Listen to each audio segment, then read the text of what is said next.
Qui da Brema, naturalmente, per questa vittoria del Luneburg, della formazione allenata dall'ex palleggiatore dell'Olimpia Sant'Antioco Eugenio Dolfo, che naturalmente ho voluto ritrovare qui in Germania. Intanto complimenti davvero, Eugenio.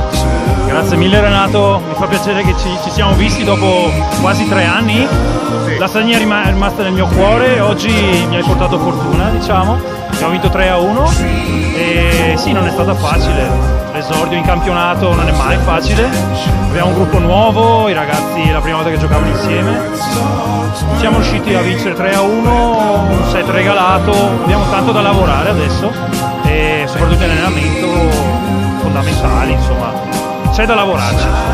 Ecco, intanto questa prima giornata, lo sappiamo tutti, non è mai semplice riuscire a vincere. Tu sei anche tra l'altro il secondo allenatore dell'Amburgo che gioca nel campionato della Bundesliga. Insomma, questa è una squadra che può regalare in futuro dei giocatori proprio all'Amburgo, e questo è un po' il programma. Esatto Renato, la squadra abbiamo un sacco di ragazzi giovani, per esempio un ragazzo molto alto, 2,12 m, Konrad. Abbiamo dei palleggiatori molto giovani da Amburgo che in prospettiva potrebbero far parte della rosa della prima squadra, insomma in futuro magari giocare in Bundesliga. Insomma, il prossimo appuntamento ce l'avrai in casa, con chi giocate? No, il prossimo appuntamento, a dire la verità, è un'altra trasferta vicino a Bonn, quindi sarà da viaggiare 4 orette di Colonia. pullman. Sì. E è un'altra partita difficile perché le prime 2 partite in trasferta non sono mai facili e le squadre avversarie sanno che con noi dovevano dare sempre il 100%. Abbiamo fatto davvero tante trasferte insieme.